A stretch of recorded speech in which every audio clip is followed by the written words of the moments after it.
पीले दांत वाली बहू। रंजना कभी ब्रश नहीं करती थी। उसे कितनी बार उसके माँ बाप ने डांटा, लेकिन उसका कोई असर उस पर होता ही नहीं था, जिस कारण से उसके दांत पीले पीले हो जाते हैं। शादी के बाद। अरे बहू, वैसे तो तुझ में कोई कमी नहीं है, पर तेरे दांत इतने पीले कैसे हैं बेटा? कैसे मतलब? कोई सर्जरी थोड़ी ना कराई है। वो तो क्या नाम, मैं ब्रश नहीं करती थी तो पीले हो गए। अब क्या करूं?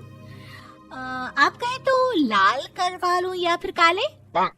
यार ये क्या है, क्यों माँ से लड़ रही हो? लड़ रही हूँ? अरे मैं लड़ रही हूँ या ये बोल रही है कि दांत पीले हैं, पीले। अरे तपस्या थोड़ी ना की है इन्हें पीले करने के लिए। बकायदा ब्रश नहीं किया है 20 साल तक, तब जाकर। छी, कैसी बात कर रही हो? ये उस वक्त तो पीले नहीं थे जब हम लोग तुम्हें देखने आए थे। अरे तब साफ करवा लिया होगा डेंटिस्ट के पास जाकर। अब देखो कैसे पीले पीले लग रहे हैं। रंजना सास की तरफ गुस्से से देखती है। फिर शुरू हो गई पीले पीले पीले। अरे पीले तो तब भी थे जब मेरे हाथ का रसगुल्ला उड़ा उड़ा कर खा रही थी और बोल रही थी, लड़की नहीं गुणों का खजाना दे रहे भाई साहब आप।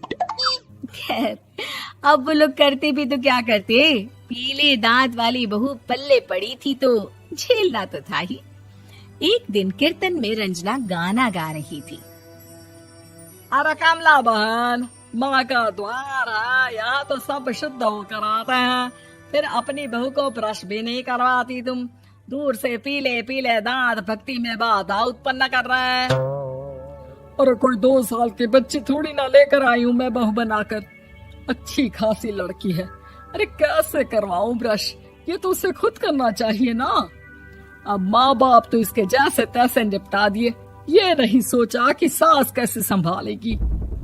सास बहू को लेकर घर आ जाती है, लेकिन सोच लेती है कि अब इसे लेकर कहीं नहीं जाएगी। अगले रोज बहू कहती है, अरे क्या हो गया, मंदिर नहीं जाना क्या? कीर्तन का वक्त हो रहा है। मेरी मधुर वाणी से कान्हा जी जागते हैं और सोते हैं। आप तो जानती है ना उनकी भक्ति में कितना मन लगता है मेरा। वो क्या है ना, तबीयत ठीक नहीं लग रही है मेरी, आराम करूंगी मैं। तबीयत ठीक नहीं लग रही? अभी तो मिथुन के गाने पर नाच रही थी आप, और अब बोल रही है कि तबीयत ठीक नहीं लग रही। अरे भक्ति में मन लगा लो सासू माँ, ऊपर जाना है, क्या मुंह दिखाओगी आप? हाँ? सास को बहू की बात पर गुस्सा आ जाता है। मैं क्या मुंह दिखाऊंगी, इसकी चिंता तो ना कर, समझी? अपने मुंह की चिंता कर, जो ये पीले पीले दांत लेकर हर जगह पहुंच जाती है। पता है लोग कितना मजाक बनाते हैं। ना जी ना, मैं नहीं जाना कहीं तेरे साथ। तो ये बात है। कोई ना, मत जाओ, मैं अपने कमरे में ही बैठकर भक्ति कर लूंगी। ऊपर वाला दांत थोड़ी ना देखता है, मन देखता है, भावना देखता है। और अरे बस बस, तू सब कुछ दिखा, बस ये सफेद चमकदार दांत ना दिखाना किसी को, है? जा यहाँ से। बहू को सास की बात का कोई फर्क नहीं पड़ता, वो तो जैसी थी वैसी ही रह जाती है। सुबह नहाकर किचन में खाना बनाना, फिर खाना खाना, कीर्तन भजन करना और सो जाना। एक दिन, माँ जी मैं सहेली के घर जा रही हूँ, शाम को लेट आऊंगी। हाँ हाँ, तो जाना, मैंने कौन सा तेरी आरती करनी है घर पर बैठकर। रंजना सहेली के घर जाती है, जहाँ वो पार्टी में जाने की तैयारी कर रही होती है। अरे शिखा, कहाँ जाने की तैयारी कर रही है? मैं गलत वक्त पर आ गई क्या? अरे नहीं यार, उल्टा सही वक्त पर आ गया। मैंने ये साड़ी और ज्वेलरी निकाली है यार, शाम को इनके ऑफिस की एक पार्टी में जाना है। बताना कैसा लग रहा है ये सब? नहीं यार, इस ड्रेस के साथ तो वो वाली ज्वेलरी अच्छी लगेगी। हाँ हाँ सही बोल रही है, मैंने ध्यान ही नहीं दिया। वैसे तो हमेशा से मस्त फैशन सेंस रखती है। तो बड़ा जाती होगी ना पति के साथ पार्टी में। रंजना कुछ नहीं बोलती, बस सोचती है कि यार काश ये बात सही हो जाती। पर मैं क्यों नहीं जाती पार्टी में? क्या इन लोगों की कोई पार्टी होती नहीं होगी? रंजना घर आती है और रात में पति से सवाल करती है, एक बात बताइए, आप मुझे किसी पार्टी में क्यों नहीं ले जाते? क्या आपके यहाँ ऑफिस में पार्टी नहीं होती? पति बेचारा क्या कहता कि दांत पीले हैं तुम्हारे इसलिए। अरे कोई पार्टी होती नहीं हम लोगों के ऑफिस में, तो कहाँ से लेकर जाऊं? और मार्केट, मॉल, कहीं वीकेंड घूमना, कहीं तो। अरे यार सारे हफ्ते में एक छुट्टी मिलती है, तो सोचता हूँ कि आराम ही कर लूं। क्यों?